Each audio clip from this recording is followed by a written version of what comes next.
Alice's Adventures in Wonderland. Part 1. First 3 chapters. Chapter 1. Down the Rabbit Hole. Alice was beginning to get very tired of sitting by her sister on the bank, and of having nothing to do. Once or twice she had peeped into the book her sister was reading, but it had no pictures or conversations in it. And what is the use of a book, thought Alice, without pictures or conversations? So she was considering in her own mind, as well as she could, for the hot day made her feel very sleepy and stupid, whether the pleasure of making a daisy chain would be worth the trouble of getting up and picking the daisies, when suddenly a white rabbit with pink eyes ran close by her. There was nothing so very remarkable in that. Nor did Alice think it so very much out of the way to hear the rabbit say to itself, "Oh dear! Oh dear! I shall be late." When she thought it over afterwards, it occurred to her that she ought to have wondered at this, but at the time it all seemed quite natural. But when the rabbit actually took a watch out of its waistcoat pocket, and looked at it, and then hurried on, Alice started to her feet, for it flashed across her mind that she had never before seen a rabbit with either a waistcoat pocket, or a watch to take out of it, and burning with curiosity, she ran across the field after it, and fortunately was just in time to see it pop down a large rabbit hole under the hedge. In another moment down went Alice after it, never once considering how in the world she was to get out again. The rabbit hole went straight on like a tunnel for some way, and then dipped suddenly down, so suddenly that Alice had not a moment to think about stopping herself before she found herself falling down a very deep well. Either the well was very deep, or she fell very slowly, for she had plenty of time as she went down to look about her and to wonder what was going to happen next. First, she tried to look down and make out what she was coming to, but it was too dark to see anything. Then she looked at the sides of the well, and noticed that they were filled with cupboards and bookshelves. Here and there she saw maps and pictures hung upon pegs. She took down a jar from one of the shelves as she passed. It was labeled orange marmalade, but to her great disappointment it was empty. She did not like to drop the jar for fear of killing somebody underneath, so managed to put it into one of the cupboards as she fell past it. "Well," thought Alice to herself, "after such a fall as this, I shall think nothing of tumbling downstairs. How brave they'll all think me at home. Why, I wouldn't say anything about it, even if I fell off the top of the house." Which was very likely true. Down, down, down. Would the fall never come to an end? "I wonder how many miles have fallen by this time," she said aloud. "I must be getting somewhere near the center of the earth. Let me see. That would be 4,000 miles down, I think, for, you see, Alice had learnt several things of this sort in her lessons in the schoolroom, and though this was not a very good opportunity for showing off her knowledge, as there was no one to listen to her, still it was good practice to say it over. Yes, that's about the right distance, but then I wonder what latitude or longitude I've got to. Alice had no idea what latitude was, or longitude either, but thought they were nice grand words to say. Presently she began again. "I wonder if I shall fall right through the earth. How funny it'll seem to come out among the people that walk with their heads downward. The antipathies, I think." She was rather glad there was no one listening, this time, as it didn't sound at all the right word. "But I shall have to ask them what the name of the country is, you know." "Please, ma'am, is this New Zealand or Australia?" And she tried to curtsy as she spoke. Fancy curtsying as you're falling through the air. "Do you think you could manage it? And what an ignorant little girl she'll think me for asking. No, it'll never do to ask. Perhaps I shall see it written up somewhere. Down, down, down." There was nothing else to do, so Alice soon began talking again. Dinah'll miss me very much tonight, I should think." Dinah was the cat. "I hope they'll remember her saucer of milk at tea time. Dinah, my dear, I wish you were down here with me. There are no mice in the air, I'm afraid, but you might catch a bat, and that's very like a mouse, you know. But do cats eat bats, I wonder?" And here Alice began to get rather sleepy, and went on saying to herself, in a dreamy sort of way, "Do cats eat bats? Do cats eat bats? And sometimes, do bats eat cats?" For, you see, as she couldn't answer either question, it didn't much matter which way she put it. She felt that she was dozing off, and had just begun to dream that she was walking hand in hand with Dinah, and saying to her very earnestly, "Now, Dinah, tell me the truth. Did you ever eat a bat?" When suddenly, thump, thump, down she came upon a heap of sticks and dry leaves, and the fall was over. Alice was not a bit hurt, and she jumped up onto her feet in a moment. She looked up, but it was all dark overhead. Before her was another long passage, and the white rabbit was still in sight, hurrying down it. There was not a moment to be lost. Away went Alice like the wind, and was just in time to hear it say, as it turned a corner, "Oh my ears and whiskers, how late it's getting." She was close behind it when she turned the corner, but the rabbit was no longer to be seen. She found herself in a long, low hall, which was lit up by a row of lamps hanging from the roof. There were doors all round the hall, but they were all locked, and when Alice had been all the way down one side and up the other, trying every door, she walked sadly down the middle, wondering how she was ever to get out again. Suddenly she came upon a little three-legged table, all made of solid glass. There was nothing on it except a tiny golden key, and Alice's first thought was that it might belong to one of the doors of the hall. But, alas! Either the locks were too large, or the key was too small, but at any rate it would not open any of them. However, on the second time round, she came upon a low curtain she had not noticed before, and behind it was a little door about 15 inches high. She tried the little golden key in the lock, and to her great delight it fitted. Alice opened the door and found that it led into a small passage, not much larger than a rat hole. She knelt down and looked along the passage into the loveliest garden you ever saw. How she longed to get out of that dark hall, and wander about among those beds of bright flowers and those cool fountains. But she could not even get her head through the doorway. "And even if my head would go through," thought poor Alice, "it would be of very little use without my shoulders. Oh, how I wish I could shut up like a telescope. I think I could, if I only knew how to begin." For, you see, so many out-of-the-way things had happened lately, that Alice had begun to think that very few things indeed were really impossible. There seemed to be no use in waiting by the little door, so she went back to the table, half hoping she might find another key on it, or at any rate a book of rules for shutting people up like telescopes. This time she found a little bottle on it, which certainly was not here before, said Alice, and round the neck of the bottle was a paper label, with the words, "Drink me," beautifully printed on it in large letters. It was all very well to say, "Drink me," but the wise little Alice was not going to do that in a hurry.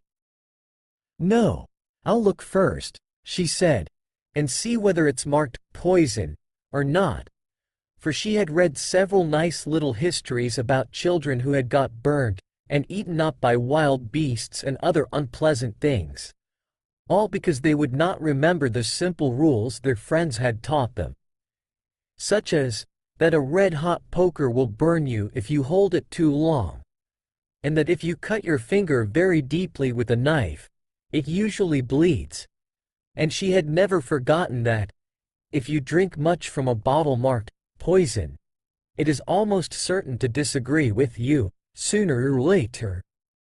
However, this bottle was not marked poison, so Alice ventured to taste it, and finding it very nice, it had, in fact, a sort of mixed flavor of cherry tart, custard, pineapple, roast turkey, toffee, and hot buttered toast. She very soon finished it off. "What a curious feeling," said Alice. "I must be shutting up like a telescope." And so it was indeed. She was now only 10 inches high, and her face brightened up at the thought that she was now the right size for going through the little door into that lovely garden. First, however, she waited for a few minutes to see if she was going to shrink any further. She felt a little nervous about this. For it might end, you know, said Alice to herself, in my going out altogether, like a candle. I wonder what I should be like then. And she tried to fancy what the flame of a candle is like after the candle is blown out, for she could not remember ever having seen such a thing. After a while, finding that nothing more happened, she decided on going into the garden at once. But, alas for poor Alice! When she got to the door, she found she had forgotten the little golden key, and when she went back to the table for it, she found she could not possibly reach it. She could see it quite plainly through the glass, and she tried her best to climb up one of the legs of the table, but it was too slippery, and when she had tired herself out with trying, the poor little thing sat down and cried. "Come, there's no use in crying like that," said Alice to herself, rather sharply. "I advise you to leave off this minute." She generally gave herself very good advice, though she very seldom followed it, and sometimes she scolded herself so severely as to bring tears into her eyes. And once she remembered trying to box her own ears for having cheated herself in a game of croquet she was playing against herself, for this curious child was very fond of pretending to be two people. But it's no use now, thought poor Alice, to pretend to be two people. Why? There's hardly enough of me left to make one respectable person. Soon her eye fell on a little glass box that was lying under the table. She opened it, and found in it a very small cake, on which the words, "Eat me," were beautifully marked in currants. "Well, I'll eat it," said Alice, "and if it makes me grow larger, I can reach the key. And if it makes me grow smaller, I can creep under the door. So either way I'll get into the garden, and I don't care which happens." She ate a little bit, and said anxiously to herself, "Which way? Which way?" holding her hand on the top of her head to feel which way it was growing, and she was quite surprised to find that she remained the same size. To be sure, this generally happens when one eats cake, but Alice had got so much into the way of expecting nothing but out-of-the-way things to happen, that it seemed quite dull and stupid for life to go on in the common way. So she set to work, and very soon finished off the cake. Chapter 2. The Pool of Tears. "Curiouser and curiouser," cried Alice. She was so much surprised, that for the moment she quite forgot how to speak good English. "Now I'm opening out like the largest telescope that ever was. Goodbye, feet," for when she looked down at her feet, they seemed to be almost out of sight, they were getting so far off. "Oh, my poor little feet, I wonder who will put on your shoes and stockings for you now, dears? I'm sure I shan't be able. I shall be a great deal too far off to trouble myself about you. You must manage the best way you can. But I must be kind to them," thought Alice, "or perhaps they won't walk the way I want to go. Let me see, I'll give them a new pair of boots every Christmas." And she went on planning to herself how she would manage it. "They must go by the carrier," she thought. "And how funny it'll seem, sending presents to one's own feet. And how odd the directions will look. Alice's right foot, Hearthrug. Near the fender. With Alice's love. Oh dear, what nonsense I'm talking. Just then her head struck against the roof of the hall. In fact, she was now more than 9 feet high, and she at once took up the little golden key and hurried off to the garden door. Poor Alice! It was as much as she could do, lying down on one side, to look through into the garden with one eye. But to get through was more hopeless than ever. She sat down and began to cry again. "You ought to be ashamed of yourself," said Alice. "A great girl like you," she might well say this, "to go on crying in this way. Stop this moment, I tell you." But she went on all the same, shedding gallons of tears, until there was a large pool all round her, about 4 inches deep and reaching half down the hall. After a time she heard a little pattering of feet in the distance, and she hastily dried her eyes to see what was coming. It was the White Rabbit returning, splendidly dressed, with a pair of white kid gloves in one hand and a large fan in the other. He came trotting along in a great hurry, muttering to himself as he came, "Oh, the Duchess, the Duchess! Oh, won't she be savage if I've kept her waiting?" Alice felt so desperate that she was ready to ask help of anyone. So, when the rabbit came near her, she began, in a low, timid voice, "If you please, sir." The rabbit started violently, dropped the white kid gloves and the fan, and scurried away into the darkness as hard as he could go. Alice took up the fan and gloves, and, as the hall was very hot, she kept fanning herself all the time she went on talking. "Dear, dear! How queer everything is today! And yesterday things went on just as usual.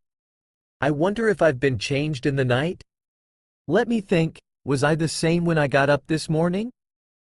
I almost think I can remember feeling a little different. But if I'm not the same, the next question is, who in the world am I? Ah, that's the great puzzle."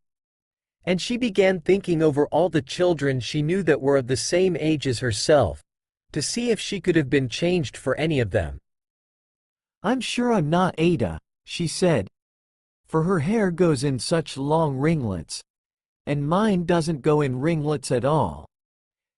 And I'm sure I can't be Mabel, for I know all sorts of things, and oh, she knows such a very little.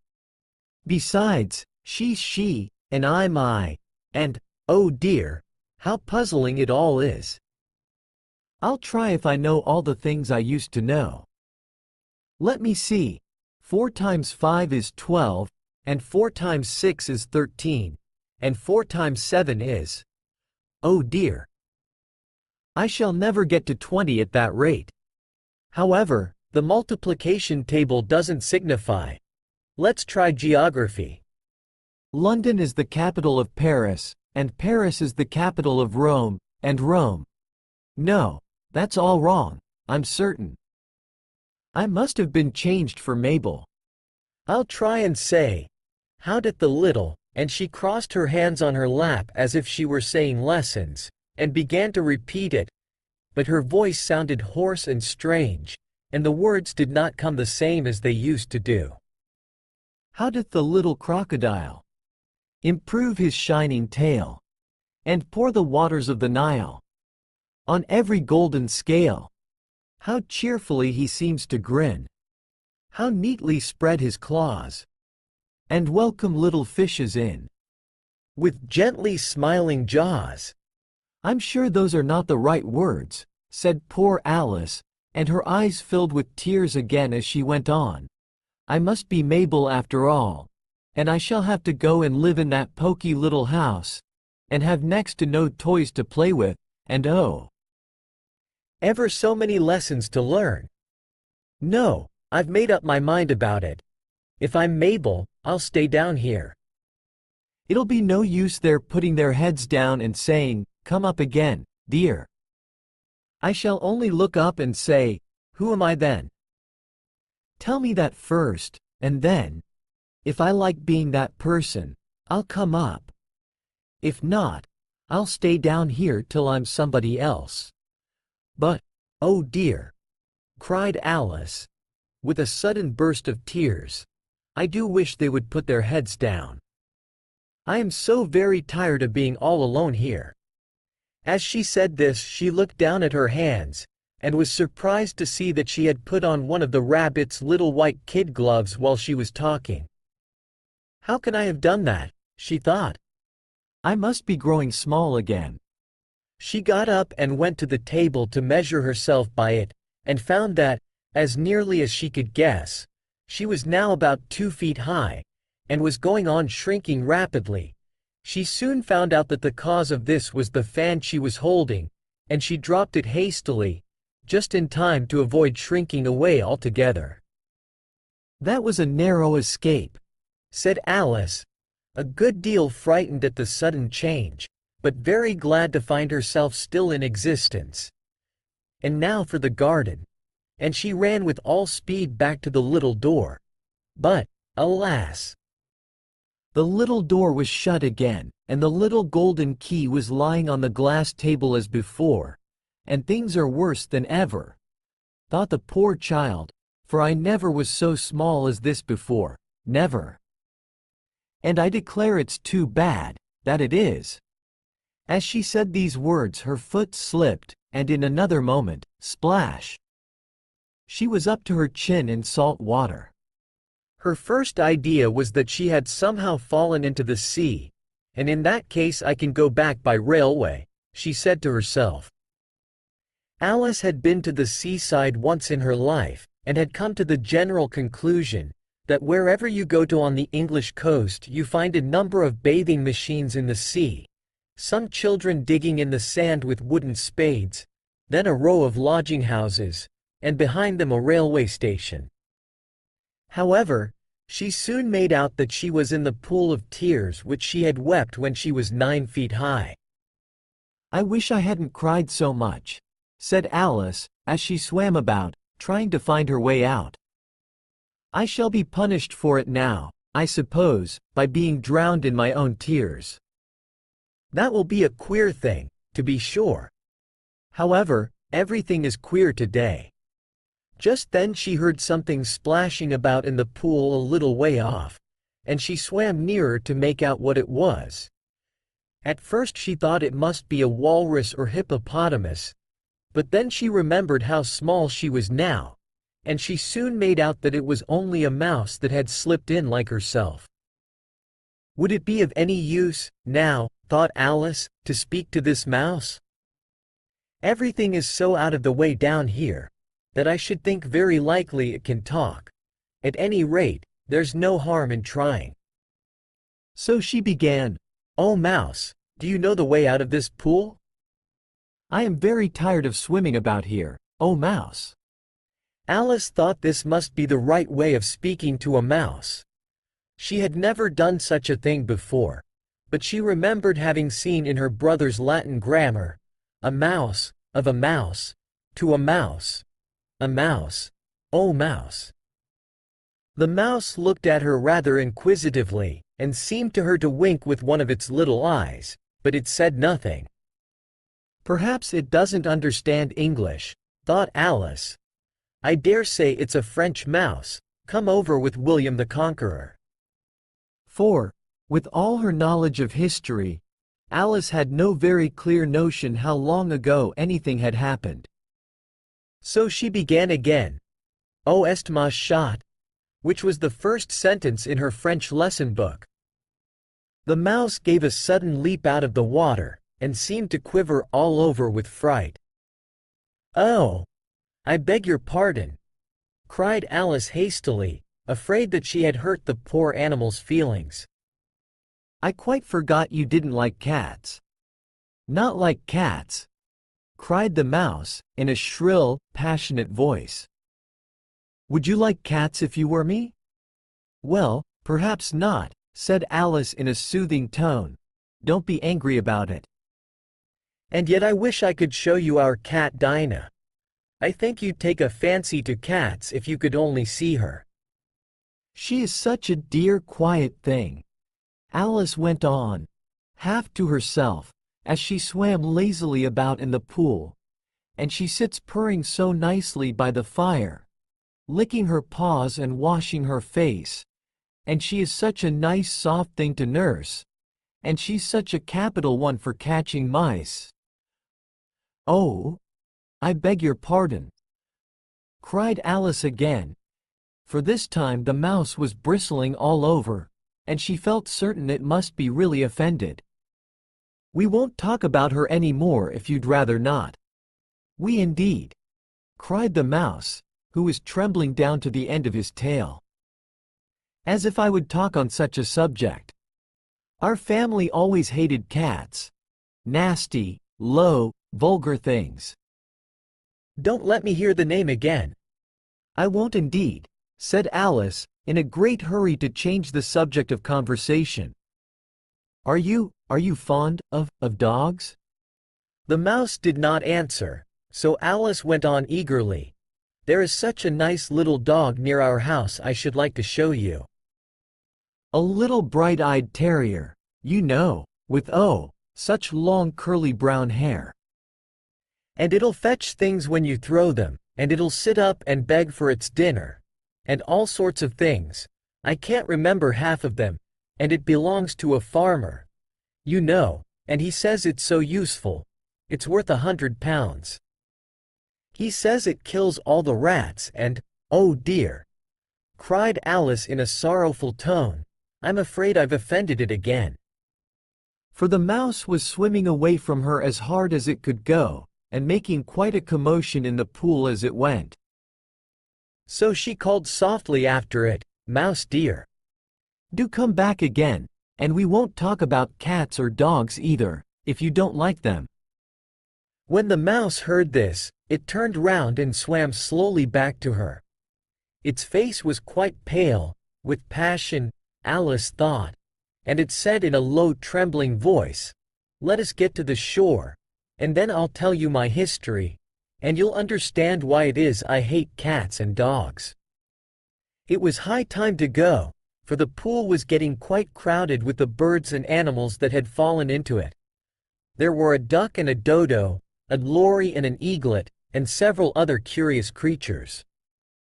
Alice led the way, and the whole party swam to the shore. Chapter 3. A Caucus Race and a Long Tail.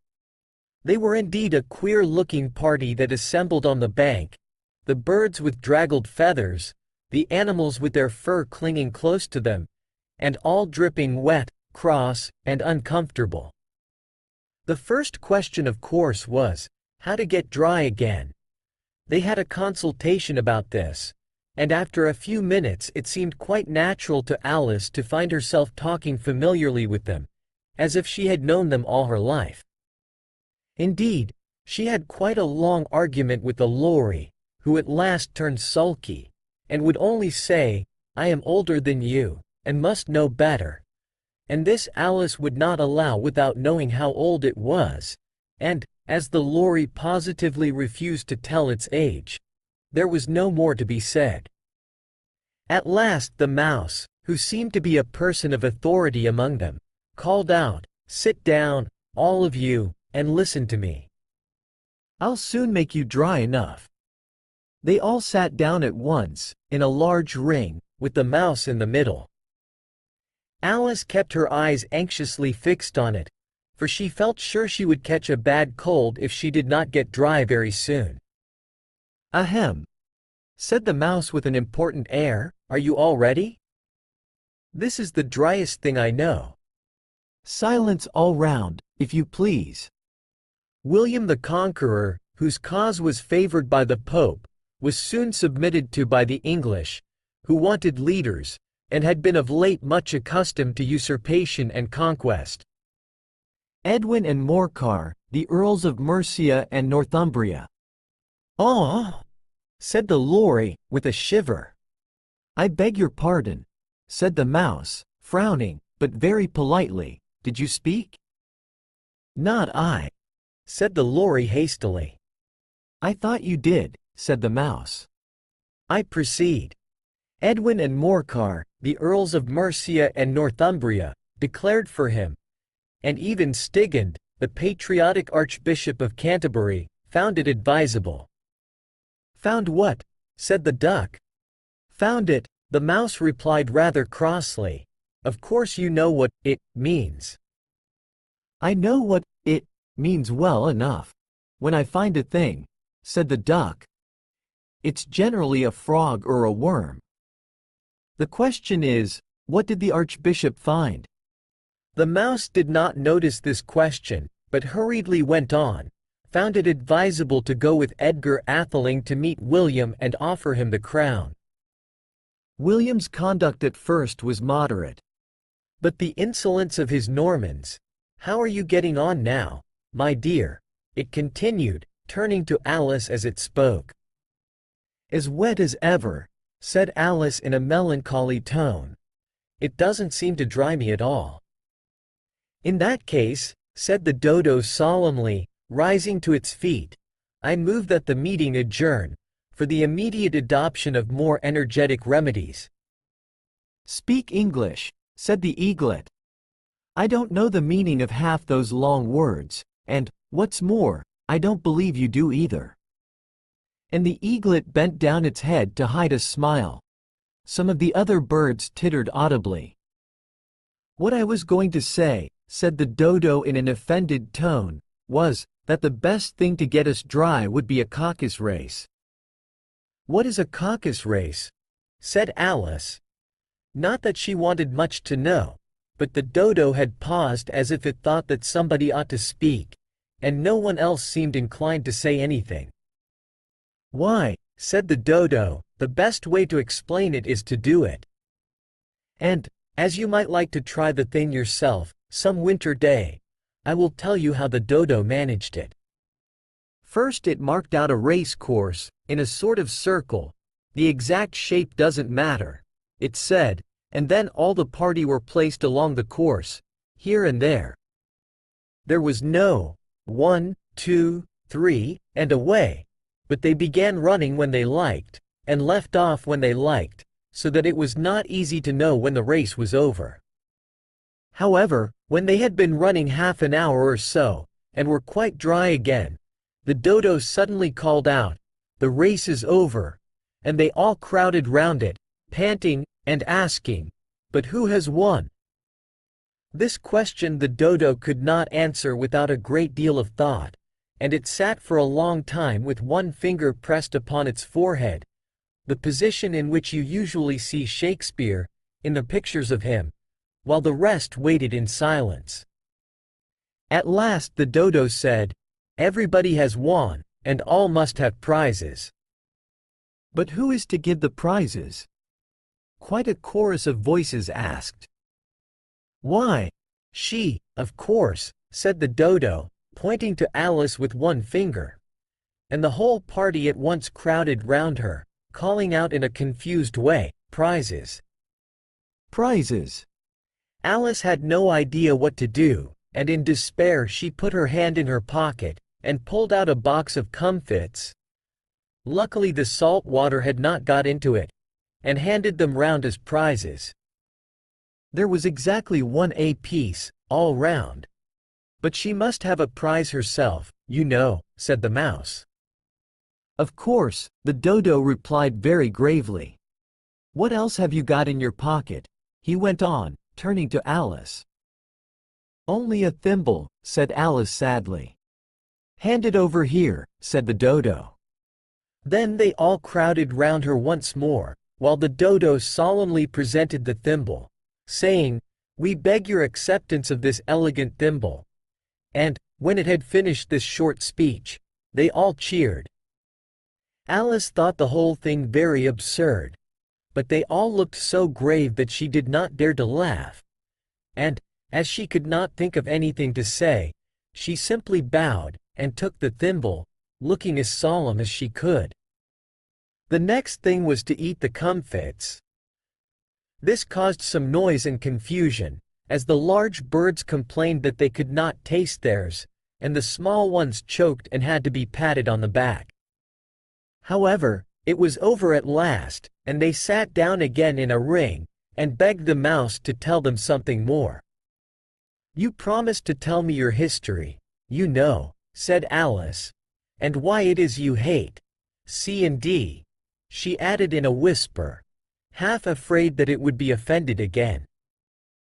Mine is a long and a sad tale, said the mouse, turning to Alice, and sighing. It is a long tale, certainly, said Alice, looking down with wonder at the mouse's tail. But why do you call it sad? And she kept on puzzling about it while the mouse was speaking, so that her idea of the tale was something like this. Fury said to a mouse that he met in the house. Let us both go to law. I will prosecute you. Come. I'll take no denial. We must have a trial, for really this morning I've nothing to do, said the mouse to the cur. Such a trial, dear sir, with no jury or judge, would be wasting our breath. I'll be judge, I'll be jury, said cunning old Fury. I'll try the whole cause and condemn you to death. You are not attending, said the mouse to Alice severely. What are you thinking of? I beg your pardon, said Alice very humbly. You had got to the fifth bend, I think? I had not, cried the mouse, sharply and very angrily. Not, said Alice, always ready to make herself useful, and looking anxiously about her. Oh, do let me help to undo it. I shall do nothing of the sort, said the mouse, getting up and walking away. You insult me by talking such nonsense. I didn't mean it, pleaded poor Alice. But you're so easily offended, you know. The mouse only growled in reply. Please come back and finish your story. Alice called after it, and the others all joined in chorus. Yes, please do. But the mouse only shook its head impatiently, and walked a little quicker. What a pity it wouldn't stay, sighed the Lory, as soon as it was quite out of sight, and an old crab took the opportunity of saying to her daughter, Ah, my dear, let this be a lesson to you never to lose your temper. Hold your tongue, Ma, said the young crab, a little snappishly. You're enough to try the patience of an oyster. I wish I had our Dinah here, I know I do, said Alice aloud, addressing nobody in particular. She'd soon fetch it back. And who is Dinah, if I might venture to ask the question, said the Lory. Alice replied eagerly, for she was always ready to talk about her pet. Dinah's our cat. And she's such a capital one for catching mice you can't think. And oh, I wish you could see her after the birds. Why, she'll eat a little bird as soon as look at it.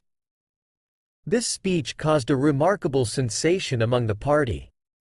Some of the birds hurried off at once. One old magpie began wrapping itself up very carefully, remarking, I really must be getting home. The night air doesn't suit my throat. And a canary called out in a trembling voice to its children, Come away, my dears. It's high time you were all in bed. On various pretexts they all moved off, and Alice was soon left alone.